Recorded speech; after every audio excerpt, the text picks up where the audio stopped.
Üdvözöllek benneteket innen Blömhofból, Dél-Afrikából, ahol a 4. horgászvilágjátékok keretén belül a 9. fédervilágbajnokság eseményeit követhetitek nyomon ebben a filmben. Szorosabban a féder csapatnak a felkészülését és a versenyét fogjuk nyomon követni, de itt vannak velünk még egyébként a ponyfogó csapat, a női csapat és a csónakos pergető csapat is, csak más-más helyszínen. Néhány szót szóljunk azért a helyszínről is, ahol most horgászunk. Mint látjátok, ez egy hatalmas víztározó, 25 000 hektárról beszélünk, ezért talán nem beszédes ez a szám, de ha azt mondom nektek, hogy a Velencei tóval közel azonos méretű ez a víztározó, akkor már el tudjátok képzelni, hogy mekkora horgászvizen vagyunk. Maga a horgászvíz az a Vaal folyónak a felduzasztásával jött létre. Egy vadrezervátumban vagyunk, a mérete ez a Balatonnal megegyező, tehát hogyha most hazai nyelvre fordítjuk le, akkor egy balatoni méretű vadrezervátumban egy Velencei tó méretű versenypályán horgászunk. Nem messze tőlünk egyébként a ponyfogóknak a C-szektora található, és hát itt az első edzésnapon horgászik már a világ színe java. Összesen 20 csapat nevezett be erre a világbajnokságra, köztük olyanok is, akikkel például máskor szerintem európai versenyen soha nem tudnánk összefutni. Ilyenek lehetnek például az új-zélandi versenyzők. Kérlek, nézzétek el nekem, hogy napszemüvegben vagyok, de itt olyan erős a UV-sugárzás, itt igaz, hogy februárt írunk, itt a nyár vége van Dél-Afrikában, és ez sajnos nem játék egy belga versenyző a tegnapi nap, mikor kijött egy kicsit pecázni, nem készült fel eléggé a védelemre is, lefordult a ládájáról. Mögöttem pedig a magyar csapatot láthatjátok, itt sorrendben Döme Gábor, mellette Sipos Gábor, Erdai Attila éppen húzza a halat, mellette Sivák Mátyás és a szélen pedig Walter Tamás. A háttérből Szénási Béla szövetségi kapitány figyeli a csapatot, és hát azért meg kell említeni mindenképpen a háttérembereket, azokat a segítőket, akik segítik a versenyzők munkáját, hiszen mint tudjuk, ez nem egy one man show, ha valaki mögött nincs egy megbízható háttérember, aki információval szolgálhat, akkor mit sem ér az egész horgászat. Döme Gábor segítője Takács Péter, aki most a kamera túloldalán van, Sipos Gábort Varga János segíti, Erdai Attilának Vidó Ferenc a segítője, Sivák Mátyásnak Csillag László, és Walter Tamás pedig a 6. versenyzők Szabó Tamás segíti most a horgászatban. Maga a helyszín az nem ismeretlen a horgászaink számára, többen benne voltak abba a csapatba is, ami 2013-ban egy szép éremmel érkezett innen haza. Szeretnénk ezt az eredményt megismételni, és ezért mindent el is fogunk követni. Ebben a filmben nyomon követhetitek majd a féder csapatunk felkészülését erre a világbajnokságra, reményeim szerint belepillantást nyerhettek majd egy világbajnokság hangulatába, és meglátjuk, hogy ha úgy sikerül, akkor akár egy eredményhirdetésben is.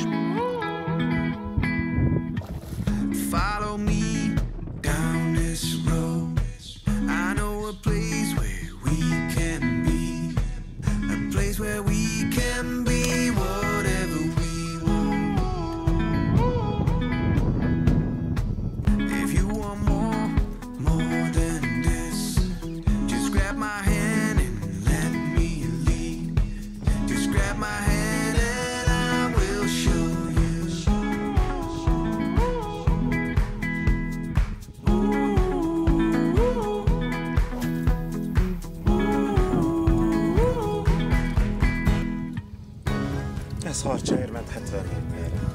Tamás, te mivel horgáztál, ma itt választottál? Az első órát végig harcsáztam hosszú boton, sok gilisztával, a kosárban is, meg a horgon is.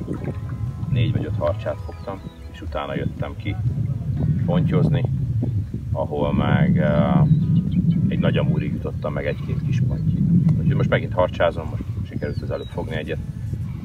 Majd nézegetni kell ezt a pontyos pecát, mert még nagyon hízagosnak tűnik így az első napon. Fél 2 van, még egy fél óra van hátra a mai edzésből.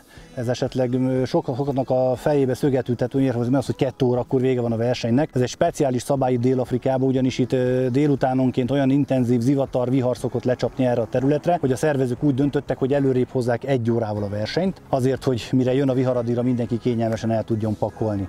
De meg is érkeztem Szénási Béla szövetségi kapitányhoz. Szervusz Béla bácsi! Szavasz. Kérlek, hogy mondd el a nézőknek, hogy mi volt a mai napnak a tétje, és hogyan tervezed a hátralévő napokat. Hát igen, volt egy megbeszélésünk Magyarországon, és ott már a eredőanyagról képet kaptunk nagyjából. Na most itt szabad kötetlen foglalkozás van mindenkinek, ami azt jelenti nálam, hogy nem szabunk főtételt az első napra. Én úgy gondolom, hogy ha mindenki próbálkozik a botbeállításra, a szerelék összeállításra, etetőanyagokkal, milyen állagot képezzen, ez ma tökéletesen látom, hogy működik is, azért fognak a fiúk alatt. Tehát ma egy szabad edzés van akkor, hogyha úgy tetszik, pontosan. Mindenki azt csinált, amit akart. És holnaptól mi várható? Holnaptól a 14-es boxba megyünk holnap, akkor itt azért majd feladatok lesznek már itt névre és személyre szabva, hogy kinek mit kell csinálni.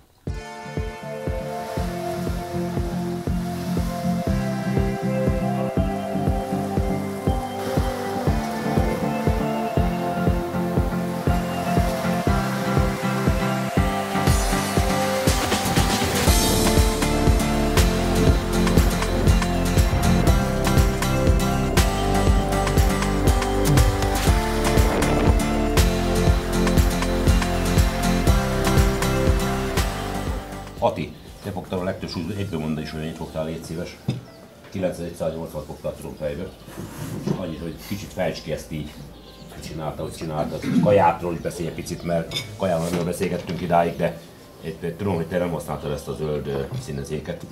Nem volt tényleg semmi extra benne. Ízesítetlen kukoricákat, ízesítetlen kaját vittem be. 2 távot mértem, egy 32 meg egy 42 méteres távot, és a hosszabbikat kezdtem el horgászni, egy viszonylag nagy kosárral adottam 20 rá, de nem azzal a nagyon nagy etetőkosárral, csak egy közepes méretű kosárral. Azzal is horgáztam egy darabig, de akkor még nem igazán jól jött.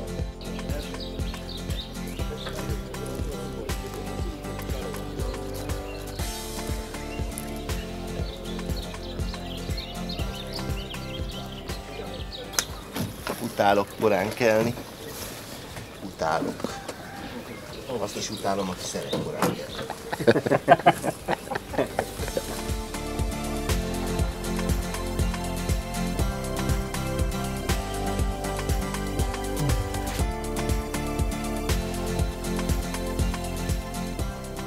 Második edzésnap itt Blömhovba, Dél-Afrikába. Most a baloldali szomszédunk a belorusz válogatott, jobb oldalunkon a cseh válogatott, mellettük az angolok horgásznak. Hát a bejutás nem volt egyszerű, ugyanis tegnap egy hatalmas vihar csapott le itt erre a környékre. Egész éjszaka zuhogott az eső, ez meg is tette a hatását. Az utak azok szinte járhatatlanok voltak, vagy legalábbis nem a mi kis mikrobuszainkhoz és személyautóinkhoz vannak ezek méretezve. Úgyhogy nagy nehezen beralliztunk a versenypályára, és időben el tudtuk kezdeni az edzést. A mai nap már egy előre kidolgozott edzést tervelültek le a fiúk, próbálgattak különböző etetőanyagokat, különböző távolságokat, különböző technikákat. Hát a nap végén bepillantást nyerhettek majd abba, hogy hogyan sikerült ezt megvalósítani, amit mára elterveztek.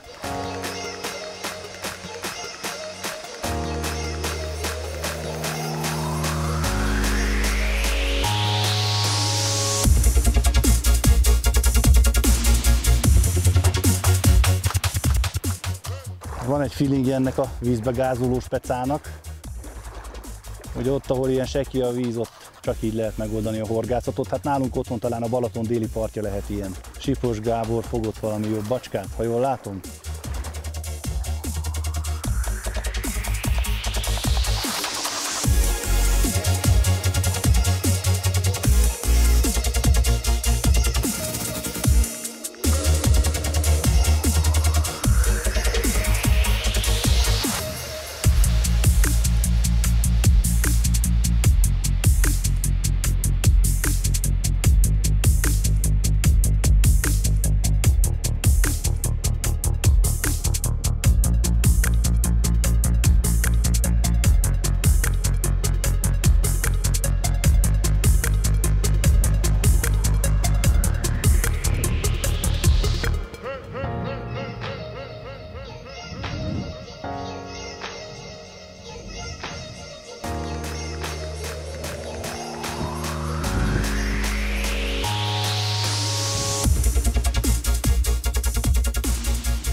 Hát visszaérkeztünk a szállásra, a srácok már kötögetik az előkéket.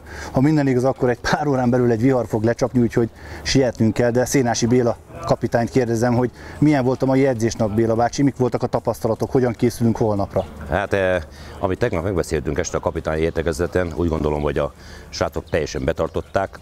Próbáltunk kétfajta kaját.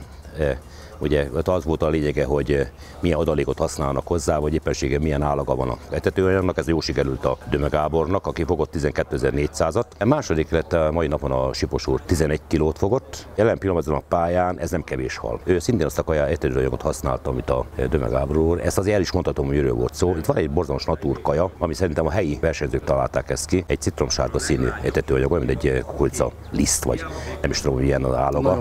Nagyon finom dara, így van. Most ehhez, ahogy a Gáborral beszéltem, ő azt mondta, hogy nem is tett hozzá semmilyen adalékot, nem rakott hozzá még angol morzsát sem, mert van nálunk citromsárga maros fix angol morzsa, és ő natúrba fogta a halat. Mennék sorba, Erdei Attila volt a közepén, ő fogott 9500-at, ő neki volt ugye hiszem 25 darab hala, mellette volt a Sivák Matyi, aki utolsó 2 országban remekelt 7300-at fogott súlyra, ami én szerintem nem rossz eredmény, mert az első 2 országban Matyinak nem volt sok hala. Következett a Walter úr, a Walter Tamás is fogott 6800-at, jól emlékszem rá, így lehet, hogy nem pontosan mondom, ez de teljesen lényegtelen. Ő is próbált sok mindent. A Tamásnak ami lényege volt, hogy megbeszéltük reggel, hogy próbálkozik azzal, hogy kinti etetés, benti etetés, mondjuk mondok számokat is, hogy tudjatok erről, hogy 72 méter, 55 méter, 32 méter, amit a Tamás be is tartott szerintem a utasításokat maximálisan betartotta, amit megbeszéltünk, és ő is jó fogta a halat. A Szabó Tamás beült ma 6-ként. Ugye tudja mindenki, hogy őt tartalékként hozta ki a magyar csapatból, a Magyarországos Horgászszövetség is úgy delegálta be, hogy ő a 6. tartalék. Ma jó szerepelt, 9800-at fogott, és ő egyfajta kaját kevert be, szintén amit a Döve Gábor úr kevert be, és ő neki jól működött, mert azért fogott ő is, jól emlékszem rá, 20-valahány darab halat, nem tudom majd pontosan, de tudom, hogy 9 kg 80 deka volt, és az első 3 hal azért jó testű ponty volt. Én nagyon bízom, hogy ez a csapat, aki most itt van, szerintem nem például Magyarország legjobb horgászai, bízom benne, hogy ők hát ennek a magyar sportnak megint hoznak egy dobogot, aminek én is borzalmas örülnék. És mi a terv holnapra akkor? Az biztos, hogy itt nagyon sok választásunk nincs most már a ételanyag választásban, de én úgy gondolom, hogy az irány, amit ma elkezdtünk, ez igenis nem volt rossz, mert azért 10 kg fölé mentek versenyzőink, ami ezen a pályán most szerintem nem olyan rossz.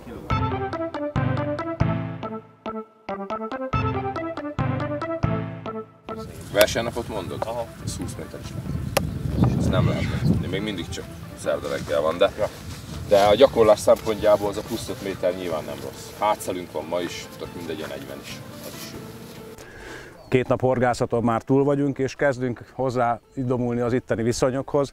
Volt egy korábbi VB-nk ezen a vizen 2013-ban, ahol az eredményességünknek egyik záloga volt egy darabosabb etetőanyag, ami viszonylag sok kukoricaszemet, darált kukoricát, nehéz morzsát tartalmazott. Ez akkor jól működött.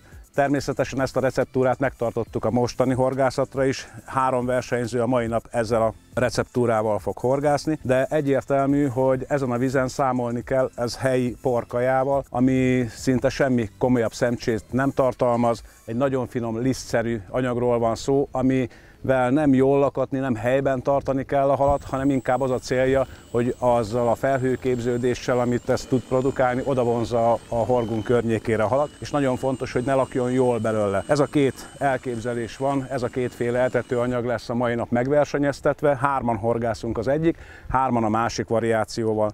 A szemes anyagnak fontos alkotó részei a nehéz morzsa, otthonról hozott etetőanyag koncentrátum, van egy kis forrázott kása benne, és természetesen ebbe megy majd a csemegekukorica, lesz benne tigris mogyoróőrlemény, ez egy kifejezetten tartalmas pontyos kaja. A másik variáció, a másik 3 embernek az etetőanyagja pedig ez a helybeli, egészen lisztszerű, finom szerkezetű etetőanyag, ami felhőzik, látványos a vízbe, és ezzel vonzza oda a horgunk környékére a halakat. Természetesen használjuk mind a 2 etetőanyagba a kukoricapépet, ami már most gyári formában dobozolva kapható, illetve csemegekukorica is kis mennyiségbe, de megy a kosártartalomba.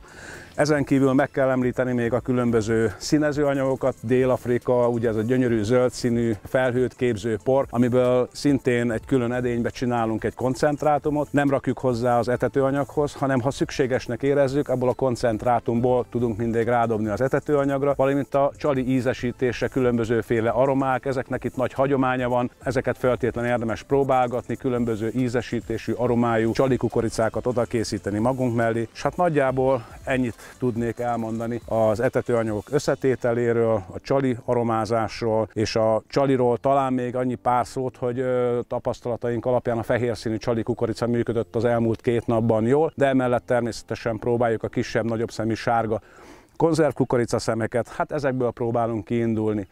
Az afrikai harcsa az egy külön történet a maga vágott gilisztájával, de úgy érzem, hogy ezen a vízen a ponty lesz a fő célhal.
túl vagyunk a harmadik edzésnapon. Ugye reggel Attila bemutatta, hogy milyen etetőanyagokat próbálunk ma. 2 kaja játszott a mai nap folyamán, 2 közül próbáltuk eldönteni, hogy melyik az optimálisabb. Ennek megfelelően mindenki egy távolságon horgászott, és azt a következtetést vontuk le, ugye a 2 etetőanyag közül ma inkább a naturálisabb jellegű kaja működött jobban. Ugye a másik az egy ilyen barnás árnyaltú kaja volt, ami kicsit tartalmasabb, talán picit ízesebb, aromásabb.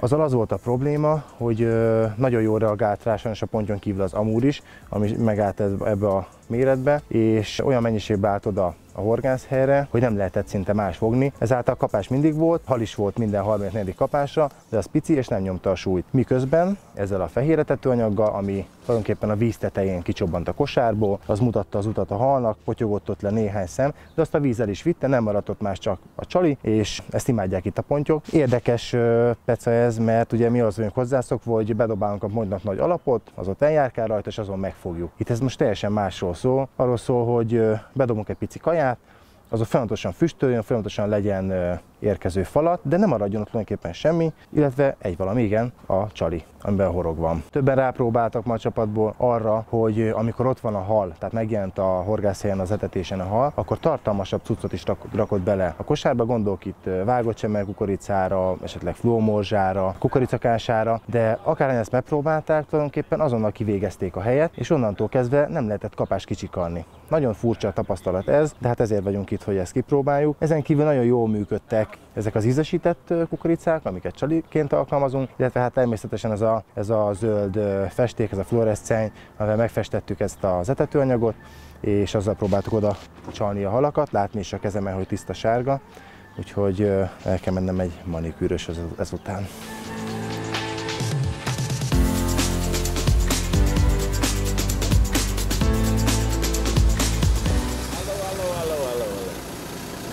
So we are here on the bank with Heis, who is the main organizer of this lovely event, the Feeder World Championships in South Africa. And by the way, he's the captain of the South African team. How you feel yourself in these two things in the same time? Yeah, it must be tough. Up and down, it's very tough, but I've got somebody else in to help the team. So I've got more time to help the guys to make this a success. Yeah, and after 3 days training, you feel confident? I mean, not as the captain, but as an organizer. Will we have a good match with a lot of fish? So far we didn't have any big problems at the feeder, and the fish is coming out quite nicely. I was a bit worried about the rain and the thunder and stuff like that. But we were lucky in the last few days. Looks like Saturday, Sunday we will have 2 nice days. Okay. And I think the fish will come in better on Saturday and Sunday, and we will have a lovely match. I think so the best angler will win this competition, and not the best pig. I think the best team will win this competition. Yeah. The angler is always a question, because there are too many best anglers, but I agree, not so many go to the MPEGs. Yeah. But I was here 2 times already, in 2010 and 13 for the ladies and the feeder, and we always had 20 kilo plus weights on the match days. Do you think it will happen again? Some good 25-30 kilos? It all depends on the weather, but it can happen. Yeah. I think it can happen, yeah.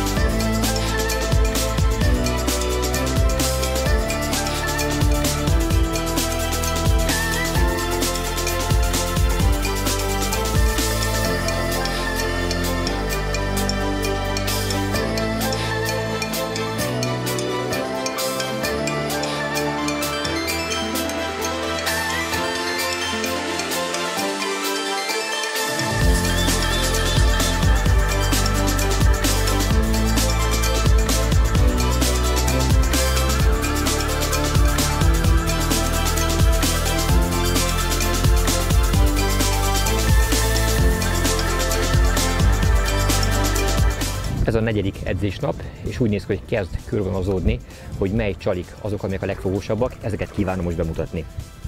A fő célhalunk a ponty, a megfogásához egyértelműen a leghatékonyabbnak a különböző ízesített kukoricák bizonyultak. 3 olyan íz vált be, amely különösen hatásos. Az egyik fokhajba mandul ízesítésű, a másik az egy ilyen szegfűszeg ízesítésű, míg a harmadik karamell ízesítésű. De van még további két kukorica, amelyek különösen jól lehet halat fogni, amikor ezek az ízesített kukoricák már nem adják úgy a halat, mint kellene. Az egyik ebben a műanyag dobozkában látható, ez normál csempékukorica és fehér peszkavér kukorica lefagyasztva. Ezáltal különösen puha lesz, nagyon könnyű, de mégis a lendületes dobást bírja. Ez a puhaság és ez a könnyűség különösen felértékelődik akkor, amikor a halak már nagyon érzékenyen táplálkoznak, és a nehéz, fenéken elfekvő csalikat kevésbé akarják felvenni és megenni. Gyakorta alkalmazzuk azt a trükköt is, hogy a kukorica szemet finoman megnyomjuk, és így tűzzük horogra.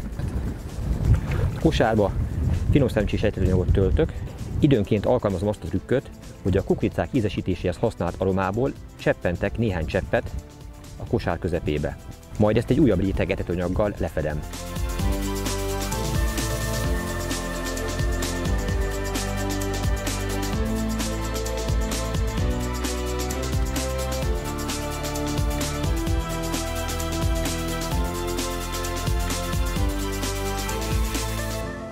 Amikor felpörög a horgászat üteme, a kapások 1-2 percen belül érkeznek.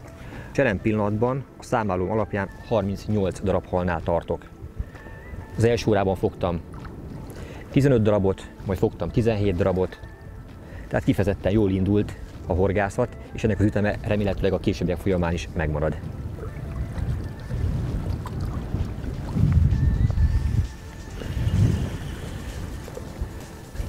Itt talán 30 másodperc telt el a bedobástól számítva, és itt a következő hal.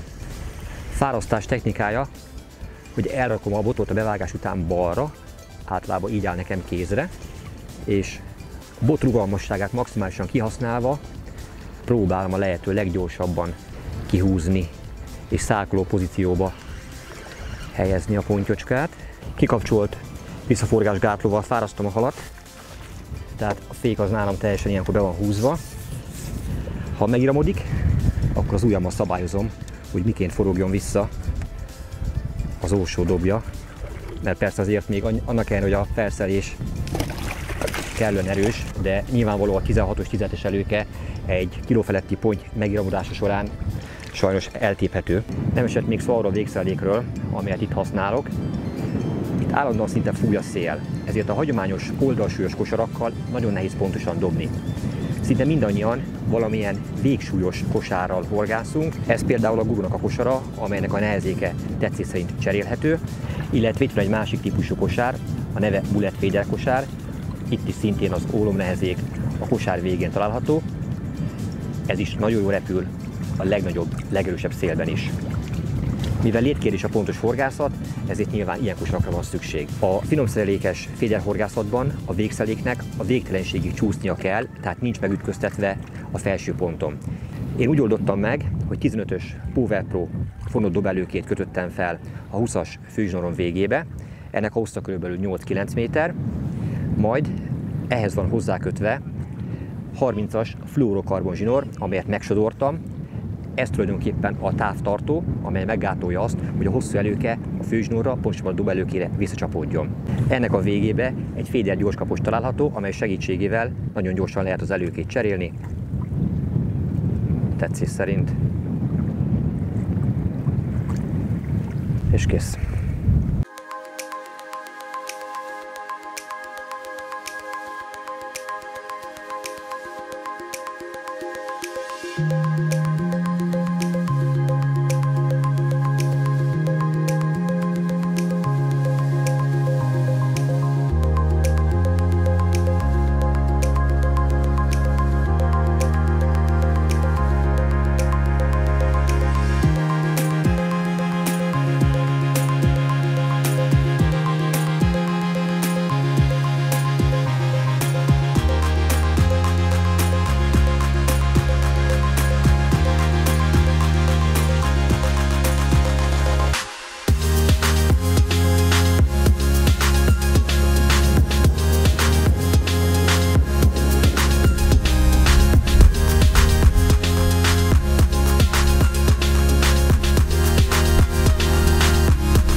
Péntek reggel van, valószínűleg ma el fogunk házni. Tegnap is eláztunk, az utolsó 10 percben leszakadt az ég, eláztunk nagyon. Úgy néz ki, hogy ma is elfogunk, de nem baj, mert egyre több a hal a pályán. Hétfőn még én személy szerint egy szűk 2 kilóval fölálltam, de tegnap már 40 kiló fölé mentem, és napról napra egyre többet fog a csapat. Egyre jobban horgászunk, egyre jobban érezzük a vizet, hál' Istennek. Most 6-os boxba ülünk ma, pálya közepe felé majdnem. Reméljük, hogy ma is jól fogunk fogni, hogy tudjuk tartani a formánkat. Úgy néz ki, hogy a taktika kezd összeállni, megvan már a kaja is. A mai terv az, hogyha nagyon ellep minket a hal, főleg a ponty, már pontyra horgászunk, akkor megpróbáljuk, mint mondjuk Matyérán, hogy szinte teli kosár kukoricát adva jól ott tartani őket. Eddig ez a hét eleje felé nem működött, bármilyen szemest vagy darabosabb kaját raktunk be, a már ott lévő halnak szinte megöltük a helyet. Még kevésbé elvett a hal, de már egyre jobban eszik. Mutatja ez az is, hogy a horgot már is sokkal jobban benyeli, sokkal mélyebbre. Tegnap sokkal agresszívabb volt a kapás. Tegnap reggel egyébként vége lett a pontyfogó VB-nek, ami tőlünk egy 2 kilométerre van, tehát nem volt messze. Úgyhogy ott már nem etetnek, a halak is lassan elkezdenek onnan áthúzódni, úgyhogy biztos, hogy úgy néz ki, hogy sok halas versenyre készülünk. Valószínű, hogy 30-40 kilózás is lesz a jobb szektorokban, a szélén biztos, mert a széleken nagyon sok a hal. A hét elején volt egy hosszú távunk, ilyen 70-80 méter, ahol egyébként nagyon jól fogtuk a harcsát, de azt már szerdára már elvetettük, mert annyival több a ponty már, hogy felesleges harcsázni, és túl nagy a távolság. Most már szinte 50 fölé nem is megyünk, egy ilyen 40-45 méteres táv van, az egy főtáv, és akkor a verseny második felére már előjön egy ilyen 20-30, de inkább 25-30 méter körüli táv, ezt ma még nézzük, hogy mennyire lehet kint horgászni. Ugyanazt a pontyot fogjuk rajta, aminek egyébként az átlaga ilyen 50 és 70 deka között van.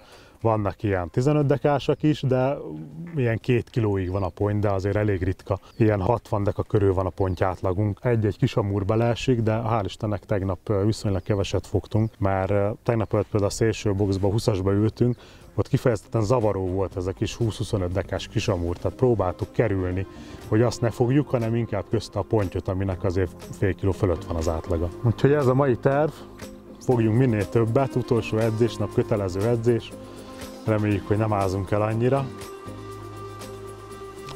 Drukkoljatok!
Na, hajrá!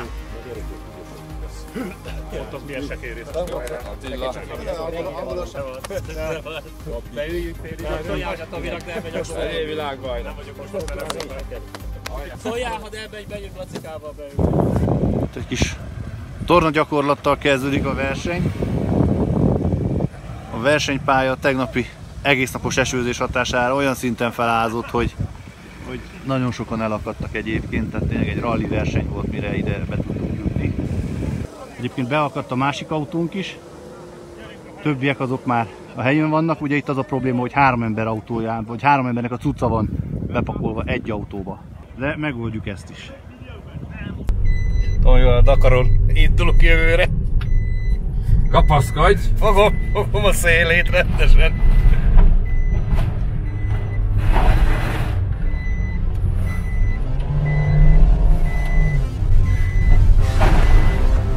Rettenetesen jó az az út.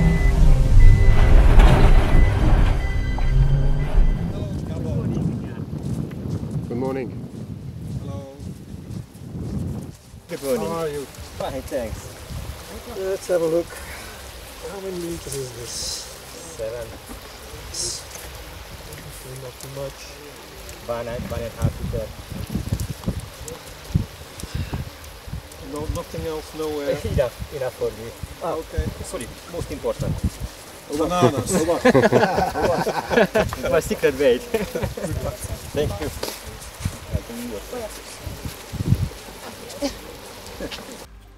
A Csillag Laci van itt Sivák Mátyás mögött, a B20-as helyen, ugye ez a B-szektornak az utolsó helye, mert 20 ország vesz részt ezen a világbajnokságon. Megkezdődött az etetés, hát a tegnap este megbeszéltekhez igazodva történik a távolság és az etetés mennyiségének is a bejuttatása. Most egy kicsit csillapodott már a szél, arról távolban még azért be van egy kicsit borulva az idő. De... Ilyen, mondjad, Lacika, ilyen nyugodtan 30 beszél. körületet az orosz jobbra. Bal meg ilyen 35 lehet. Hát szurkoljatok nagyon a srácoknak, majd mindenki mögül próbálok egy rövid kis bejelentkezést küldeni.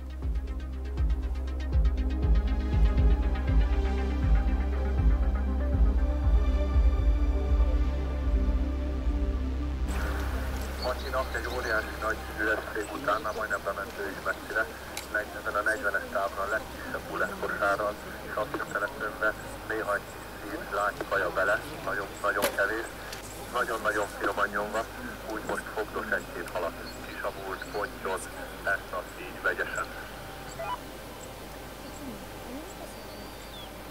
Ezt az ában nem hallottam, valaki is idején a végén.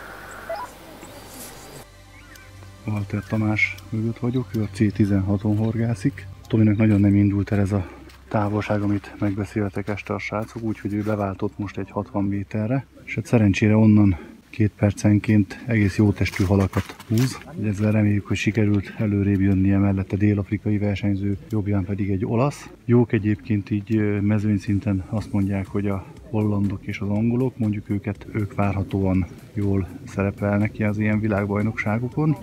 Kicsit lassabban indult most a horgászat, mint az előző 2 edzésnapon, de hát ugye mindkét napon viharos szél volt, most pedig, mint látjátok, tükörsima víz. Kisütött a nap is, talán ez az oka, hogy most egy kicsit bátortalanabbul jönnek halak, de ez egy egész jó hal lesz Attilánál. 17 hallal, ott van az elejébe, 19 hal a legtöbb, ugye darabszámokat tudunk mondani, Attila azt mondja, hogy jó az egyet súlya, tehát meg van vele elégedve, de nagyon sűrű az eleje, mert 16, 15, 14 darab hallal vannak többen is, tehát itt biztos, hogy nagyon nem mindegy az, hogy mekkora átlagsúlyt fognak a horgászok.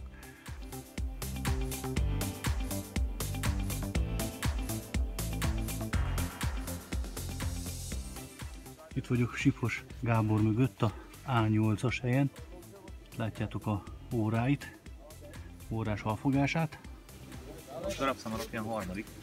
Azt mondja Varga Jani, hogy a segítő, hogy a darabszám alapján a harmadik helyen áll. Bravo!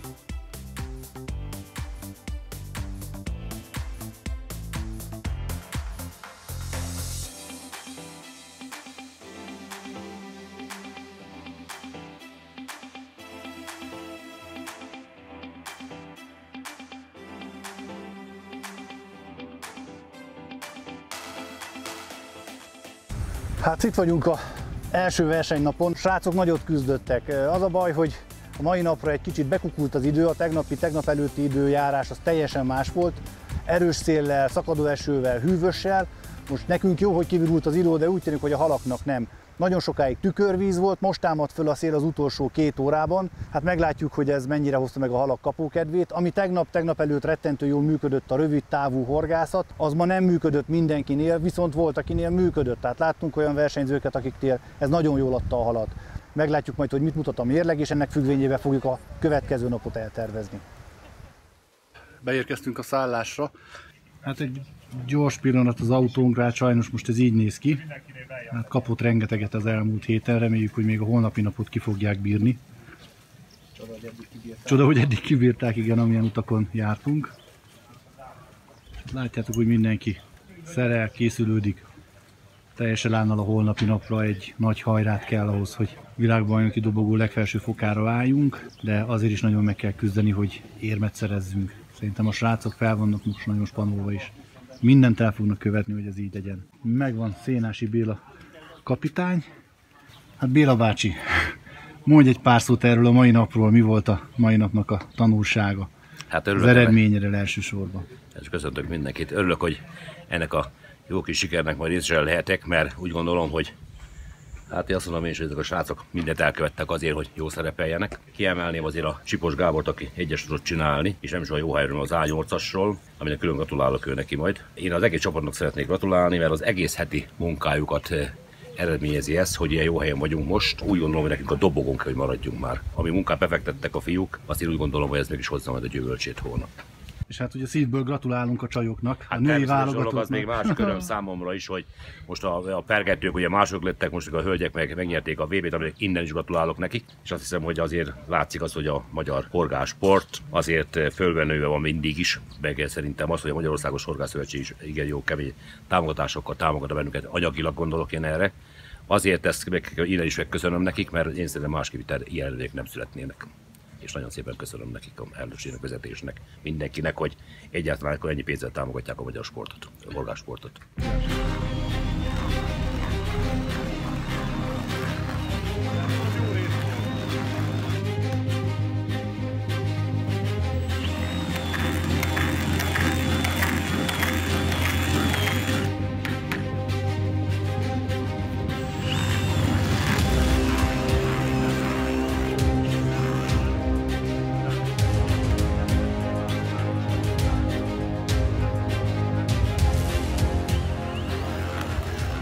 A teljes magyar csapat most a második fordulóra, és akkor elmondom, hogy kik vannak azért itt velünk, mert még soha nem hangzott így el a teljes csapatnak a névsora. Takács Péter Gugolnak, Csillag László, Szénási Béla kapitány, Vidó Ferenc, Varga János, hátsó sorban Erdei Attila, Sipos Gábor, Walter Tamás, Szabó Tamás, Sivák Mátyás és Döme Gábor, meg én itt a kamera másik végén.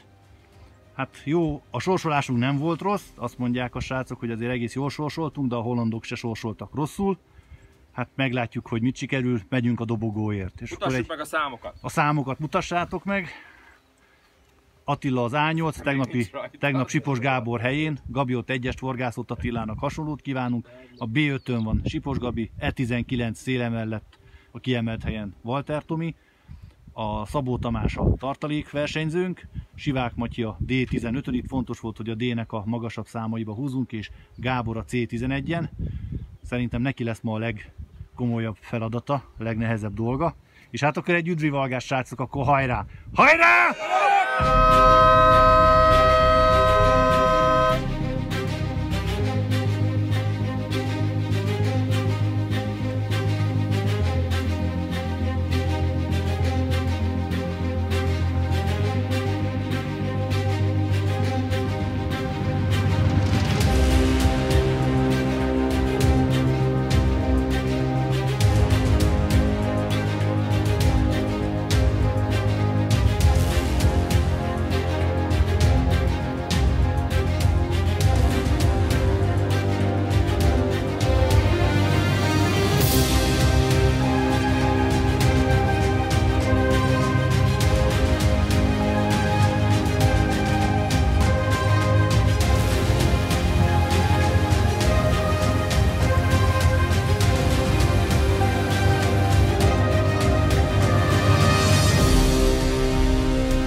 Walter Tamásnál egy nagyon érdekes technikát láttuk majd.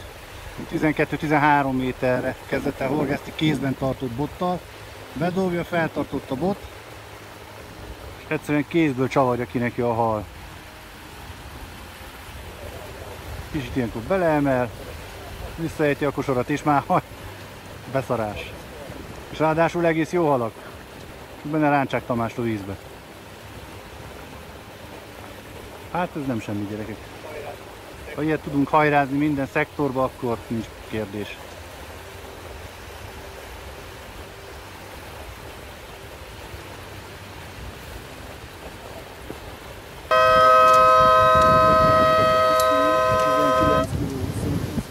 A mai nap folyamán a C-szektorban horgáztam, a pálya tök közepén, és hatalmas öröm és boldogság számomra, hogy a második helyet tudtam elérni, úgy, hogy közben a holland versenyző a 9. helyen végzett. Ez is kellett ahhoz, hogy a csapatunk világbajnok lett. Ez hihetetlen számomra is. Én megkönnyeztem ezt az egészet, mert én úgy gondolom, hogy finom szerelékesben is lettem azért világbajnok, itt Féderben is lettem, szerintem az a csúcs, amit én nekem így a sors adhatott, és ilyen remek emberekkel lehettem, mint akikkel most kim voltam ezen a versenyen. Örülök, borzalmas örülök, hogy könnyen a szemedben most is ki.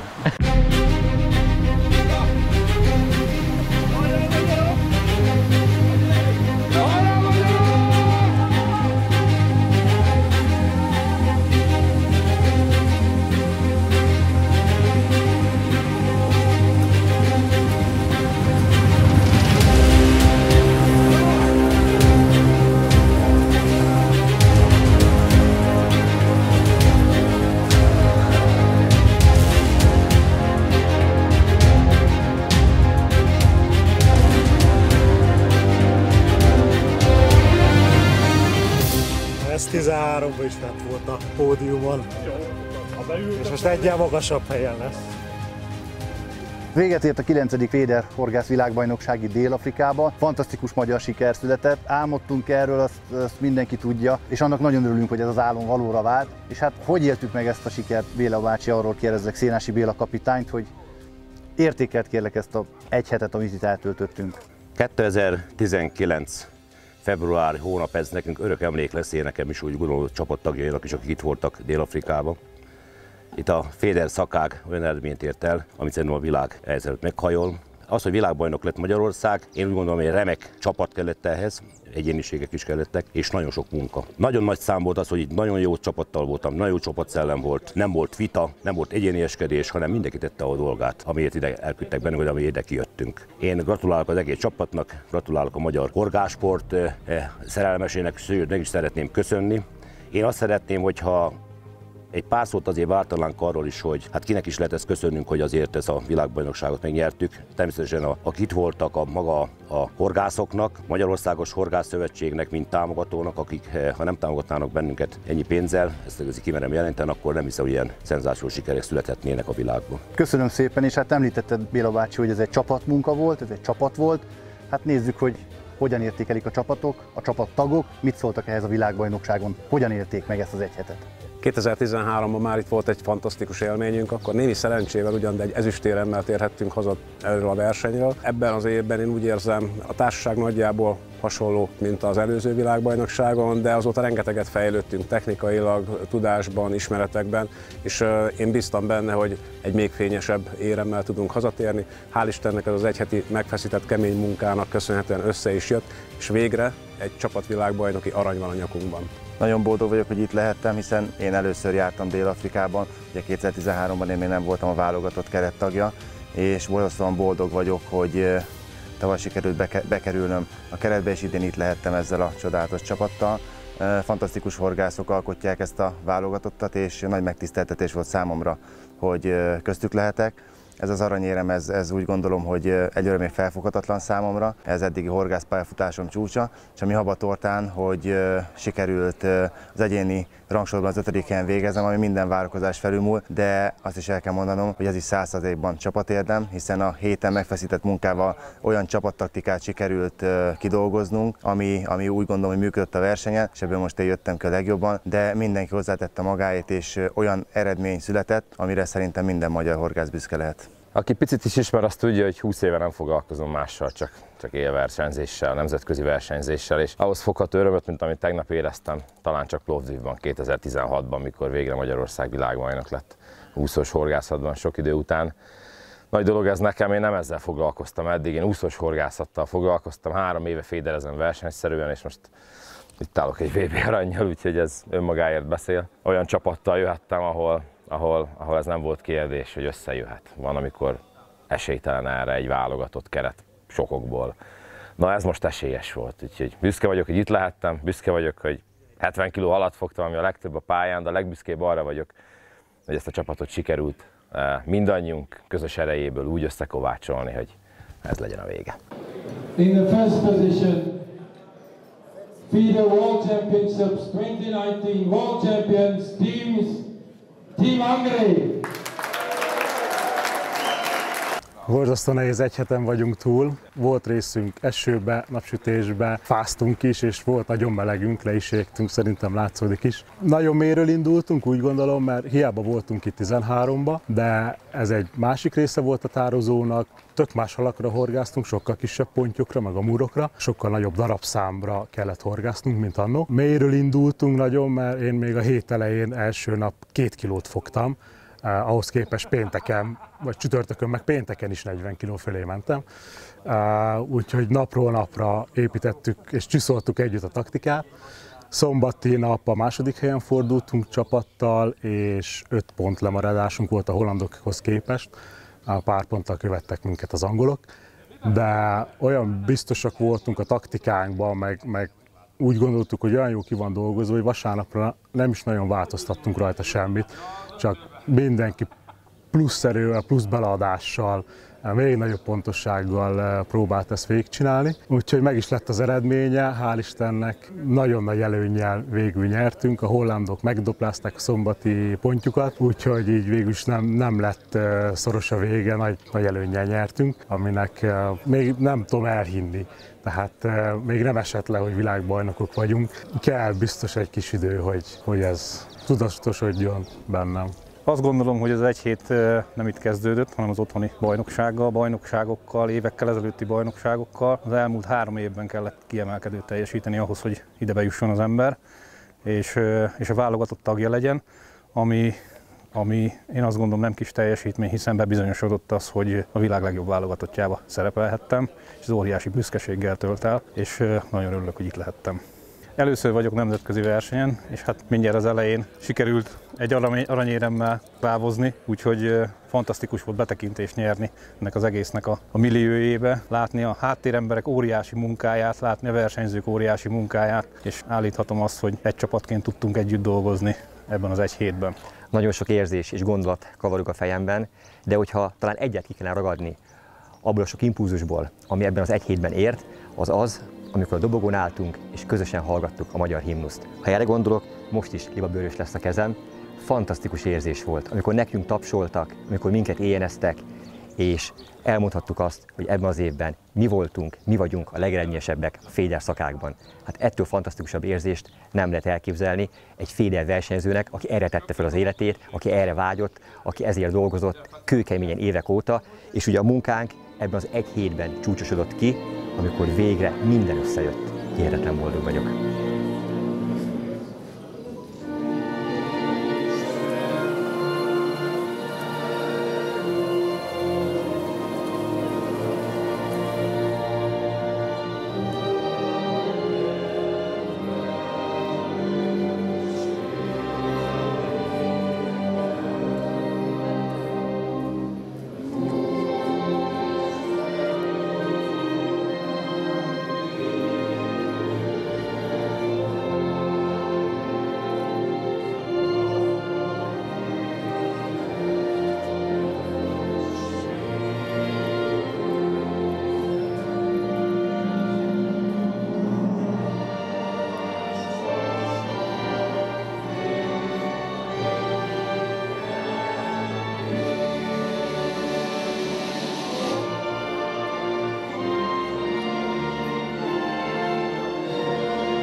Engedj el mindenki!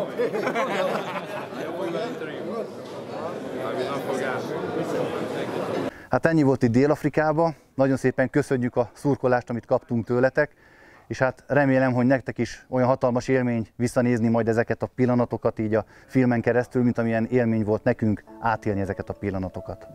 This time we would also like to congratulate the Hungarian fishing team. They made the first place in the World Championship for fishing. So congratulations to you guys.